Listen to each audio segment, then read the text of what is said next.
اعوذ باللہ من الشیطان الرجیم بسم اللہ الرحمن الرحیم ونحمدہ ونصلی علی رسولہ الکریم اما بعد وَقَضَىٰ رَبُّكَ أَلَّا تَعْبُدُوا إِلَّا إِيَّاهُ وَبِالْوَالِدَيْنِ إِحْسَانًا، اور تمہارے رب نے حکم دیا کہ اس کے سوا کسی کی عبادت نہ کرنا اور والدین سے حسن سلوک کرنا۔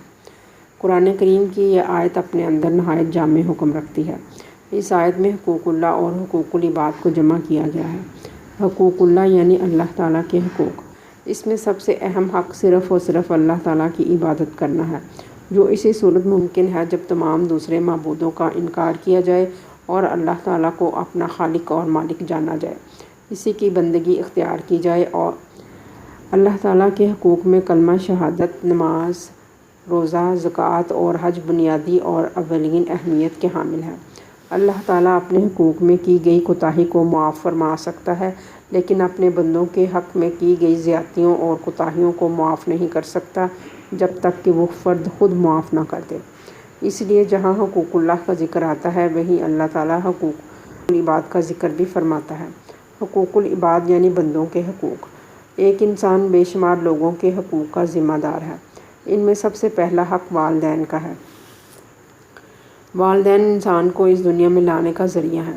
انسان کا اصل خالق اللہ تعالیٰ ہے، لیکن اللہ تعالیٰ نے دنیا کا نظام چلانے کے لیے ایک ضابطہ اور طریقہ کار مقرر فرمایا ہے۔ اس میں ایک خوبصورتی اور تنظیم ہے۔ قرآن کریم میں کئی مقامات پر اللہ تعالیٰ نے اپنے حقوق کے ساتھ والدین کے حقوق کا ذکر فرمایا ہے، جس سے اس کی اہمیت واضح ہوتی ہے۔ انسان پیدائش کے وقت انتہائی کمزور ہوتا ہے۔ اسے پرورش کے لیے ماں باپ کی ضرورت ہوتی ہے۔ آنکھ کھولتے ہی اسے ماں جیسی شفیق ہستی ملتی ہے جو اس کی غذائی ضروریات کا خیال رکھتی ہے، اسے گرم اور سرد ماحول سے بچاتی ہے، اس کی حفاظت کرتی ہے۔ والد کی شکل میں اسے ایک سرپرست اور محافظ ملتا ہے۔ ماں باپ کے تعاون اور محبت کے جذبات اسے پروان چڑھاتے ہیں۔ اللہ تعالیٰ نے اولاد کی محبت والدین کی فطرت میں شامل کر دی ہے اور اولاد کو والدین کے ساتھ احسان کرنے کا حکم دیا ہے۔ احسان کا درجہ عدل اور انصاف سے بڑھ کر ہے۔ اگر ایک شخص نے دوسرے سے کچھ بھلائی کی ہو اور وہ ویسی ہی بھلائی اسے لوٹا دے تو یہ انصاف ہوا، لیکن اگر اس سے بہتر بھلائی کر دے تو یہ احسان ہوا۔ اور اللہ تعالیٰ نے والدین کے لیے احسان کرنے کا حکم دیا ہے، یعنی جتنی محبت سے انہوں نے تمہاری پرورش کی ہے تم اس سے بڑھ کر ان کی خدمت کرو۔ اولاد کا سب سے پہلا فرض یہ ہے کہ وہ والدین کے ساتھ عزت و احترام سے پیش آئیں۔ عزت و احترام کے سلسلے میں ایک مسلمان کا جو معیار اور طرز عمل ہونا چاہیے، اللہ تعالیٰ نے وہ مسلمانوں کو سکھایا۔ فَلَا تَقُل لَّهُمَا أُفٍّ وَلَا تَنْهَرْهُمَا، پس ان دونوں یعنی والدین کو اف تک نہ کہنا اور نہ انہیں جھڑکنا۔ اف کسی بات سے بیزاری یا اکتاہٹ کے اظہار کا ایک ادنیٰ سا کلمہ ہے۔ اللہ تعالیٰ نے اولاد کو والدین سے یہ کلمہ کہنے کی اجازت بھی نہیں دی، اور جھڑکنا اس سے اگلا درجہ ہے، یعنی کوئی غلط یا ناپسندیدہ بات یا حرکت پر سختی سے ٹوکنا، تو یہ بدرجہ اولیٰ سختی سے منع ہو گیا۔ والدین جب بڑھاپے میں پہنچ جاتے ہیں تو عام طور پر ان میں وہ صلاحیت اور برداشت نہیں رہتی جو جوانی کے وقت انہیں حاصل ہوتی ہے۔ بعض اوقات وہ بچوں کی طرح بیہیو کرنے لگتے ہیں۔ کمزور حافظہ کی وجہ سے ایک بات کو بار بار پوچھتے ہیں۔ بعض اوقات کسی معاملے میں ان کی رائے درست نہیں ہوتی۔ اس صورت میں ممکن ہے اولاد اکتاہٹ محسوس کرنے لگے، اس لیے اللہ تعالیٰ نے تنبیہ کر دی کہ انہیں اف تک نہ کہنا، یعنی ان کی ہر بات کو خندہ پیشانی سے برداشت کرو۔ یہ نہ ہو کہ جذبات میں آ کر کوئی سخت بات کہہ دو، بلکہ ان دونوں کے ساتھ عزت کے ساتھ بات کرو۔ آگے اللہ تعالیٰ نے ارشاد فرمایا وَقُل لَّهُمَا قَوْلًا كَرِيمًا، اور ان کے ساتھ اچھی بات کرو۔ کریم کا لفظ یہاں نرمی، محبت اور عزت کا رویہ اختیار کرنے کے لیے انتہائی موزوں ہے۔ اللہ تعالیٰ نے والدین سے بات کرنے کے لیے اسی لیے قولاً کریمہ کا استعمال کیا۔ اسی قسم کا رویہ والدین کے ساتھ ہونا چاہیے۔ حدیث میں بیان ہے کہ جو شخص اپنے والدین پر محبت بری نظر ڈالے اسے ایک مقبول حج کا ثواب ملتا ہے۔ والدین اپنی تمام زندگی اولاد کے لیے وقف کر دیتے ہیں۔ ان کی بہتری، بھلائی اور ان کی ضروریات پوری کرنے کی جدوجہد ان کی زندگی کا مرکز ہوتی ہے۔ اپنی اولاد کو اچھے طریقے سے پروان چڑھانا تمام والدین کی اولین ترجیح ہوتی ہے۔ اولاد کا بھی یہ فرض ہے کہ وہ اپنے والدین کا شکریہ ادا کرے۔ اصل میں اللہ تعالیٰ نے والدین کے دل میں یہ انمول جذبات پیدا کر دیے ہیں جن کے تحت نسل انسانی پروان چڑھتی ہے۔ اس لیے اللہ تعالیٰ کا شکر ادا کرنے کے ساتھ ساتھ والدین کا شکر ادا کرنا بھی ضروری ہے۔ اللہ تعالیٰ نے یہی حقیقت انسانوں کو بتائی ہے۔ سورۃ لقمان آیت 14 میں بیان ہے، انشکر لی والدیک، تم میرا اور اپنے والدین کا شکر ادا کرو۔ احسانات کے اعتراف کا نام شکر ہے، یعنی اولاد کو دل کی گہرائیوں سے والدین کا شکر گزار ہونا چاہیے۔ ان کی بدولت وہ دنیا میں آ کر پروان چڑھا، اس کی تربیت ہوئی، ایک اچھا انسان بنا۔ یہاں بھی اللہ تعالیٰ نے اپنے ذکر کے ساتھ ساتھ والدین کا ذکر کیا، جو یقیناً ایک فخر اور عظمت کی بات ہے۔ اس مقام کا اظہار ہے جو اللہ تعالیٰ نے ماں باپ کو بخشا ہے۔ اطاعت اور فرما برداری والدین کے حقوق میں نہایت اہم ہے۔ ایک اہم بات جو والدین کے سلسلے میں اللہ تعالیٰ نے اولاد کو سکھائی ہے وہ اطاعت گزاری ہے۔ والدین کی ہر بات ماننا اور ان کی فرما برداری کرنا ہر اولاد پر فرض ہے۔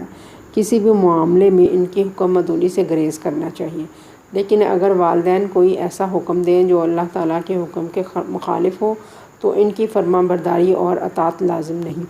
مثلاً شرک کرنے کا حکم دیں یا دین کے احکامات سے ٹکراتے ہوئے کاموں کی طرف ترغیب دلائیں۔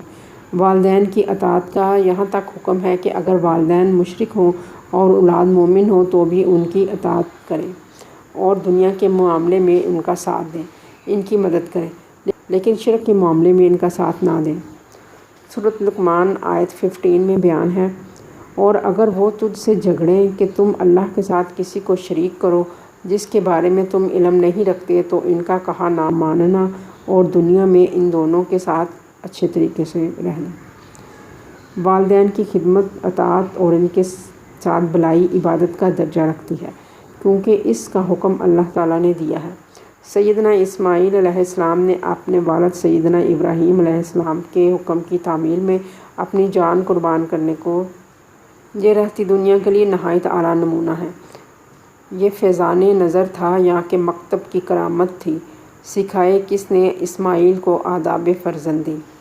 والدین کے حقوق میں عزت، محبت، فرما برداری کے علاوہ یہ بھی شامل ہے کہ جب اولاد بڑی ہو جائے اور کمانے لگے تو ان کی ضروریات زندگی کا خیال رکھے، انہیں ہر ممکن سہولت مہیا کرے، ان کے آرام اور راحت کا سامان کرے، ان کی دلجوئی اور تسکین کے لیے ان کو وقت دے، ان کی رائے کو اہمیت دے، خواہ اسے ناپسند ہی کیوں نہ ہو، ان کے کیے گئے فیصلوں کا احترام کریں۔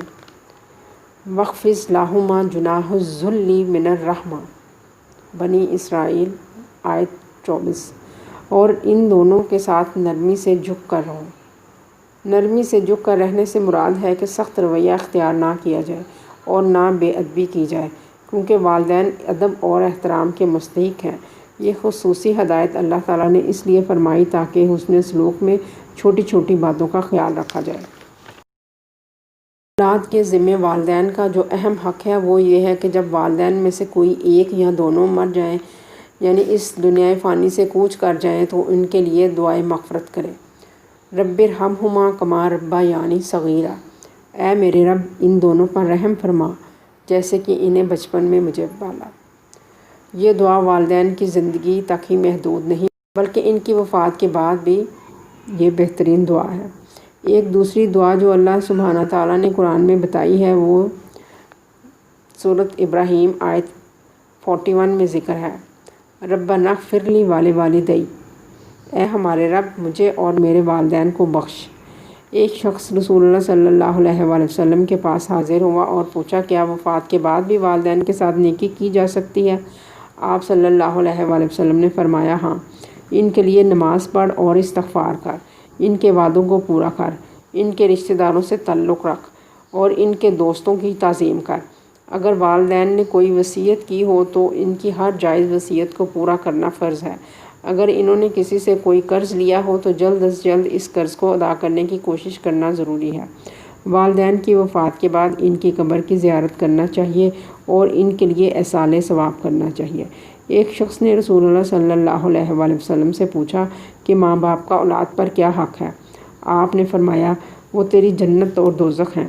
اس سے مراد ہے کہ اگر والدین کو خوش کر لو گے تو جنت حاصل کر لو گے اور اگر انہیں ناراض کر لو گے تو جہنمی ہو جاؤ گے۔ اللہ کی رضا والد کی رضا میں ہے اور اللہ کی ناراضگی والد کی ناراضگی میں ہے۔ یعنی اگر والدین راضی ہیں تو اللہ بھی تم سے خوش ہے، اور اگر والدین ناراض ہیں تو سمجھو اللہ تعالیٰ ناراض ہے۔